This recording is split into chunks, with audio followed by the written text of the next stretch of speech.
So ఇందాక మీరు అన్నారు అంటే ఒక డాన్సర్ కావాలని నాకు చిన్నప్పటి నుంచి ఉంది, డీ షోలో వెళ్ళాలని చెప్పేసి ఉంది అని. సో ఫైనల్ మీరు వచ్చారు, చాలా కష్టపడ్డారు.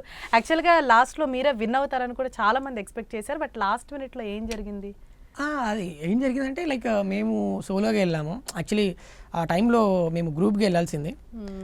బట్ నేను సోలో పర్ఫార్మెన్స్ ఇచ్చాను. తర్వాత అది టెక్నికల్గా చేసాము.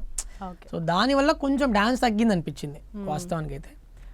అండ్ మాస్టర్ ఏమన్నారంటే శేఖర్ మాస్టర్ ఏమన్నాడంటే మీరు గ్రూప్గా వచ్చుంటే బాగుండు, కొంచెం మాకు చూడ్డానికి మంచి పోటీ ఇచ్చి, ఎందుకంటే నాకు తెలుసు చిట్టి మాస్టర్ మీరు ఎలా ఉంటుందో, మీ పర్ఫార్మెన్సెస్ ఎలా ఉందో మేము ఇమాజిన్ చేయగలం. బట్ ప్రజెంట్ ఈ ఫైనల్స్కి వెళ్ళడానికి ఇది సరిపోదేమో అనిపించిందని అన్నాడు.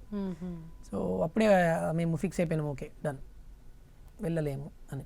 అయినా పర్లేదండి, నేనైతే నాకు 100కి 100% నాకు తెలుసు జనాల దృష్టిలో నేను విన్నర్ని. సో జానులిరి మరి టచ్లో ఉంటుందా ఇప్పటికి కూడా? ఏమన్నా ఉంటుంది, డైలీ మెసేజ్ చేస్తుంటాం, మాట్లాడుతుంటాం. ఓకే. సో మీరు షోలో ఉన్నప్పుడు శేఖర్ మాస్టర్ గైడెన్స్ కానీ ఆయన సపోర్ట్ కానీ ఎలా ఉండేది? అంటే ఆఫ్ సెట్ కావచ్చు. శేఖర్ మాస్టర్ బాగుంటుంది, చాలా బాగుంటుంది. బాగా చేస్తున్నారు అమ్ము, ఇలాగే చెయ్యి, కష్టపడు, మంచిగా విన్ అయ్యే ఛాయిసెస్ ఉన్నాయి, అలా గైడెన్స్ ఇస్తుండే మాస్టర్. ఓకే. సో మిగతా కంటెస్టెంట్స్ తోటి లైక్ బాండింగ్ ఎలా ఉండేది? చాలా బాగుండే అసలు. లైక్ నన్ను అంటే లైక్ అందరిని ఎలా చూస్తుంటే తెలియదు కానీ నన్ను మాత్రం ఒక స్పెషల్గా చూస్తుంటే ప్రతి ఒక్కరు. హైపరాది అన్న కానివ్వండి, హన్సిక మ్యామ్ కానివ్వండి, తర్వాత అందులో ఉన్న ప్రతి ఒక్క కంటెస్టెంట్, రాము రాథోడ్ ఓకే వస్తున్నాడా అమ్మో చూడాలి ఒకసారి. అందరి పర్ఫార్మెన్స్లో తక్కువ లైట్ తీసుకుంటుండే కానీ నా పర్ఫార్మెన్స్ కోసం చాలా మంది వస్తుండే, వెయిట్ చేస్తుండే. సో మిస్ అవుతున్నారా ఇప్పుడు ప్లాట్ఫామ్ని?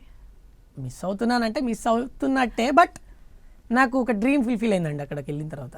ఓకే. సో ఇప్పుడు మీకంటూ ఓన్ ప్లాట్ఫామ్ ఉంది. Yeah right.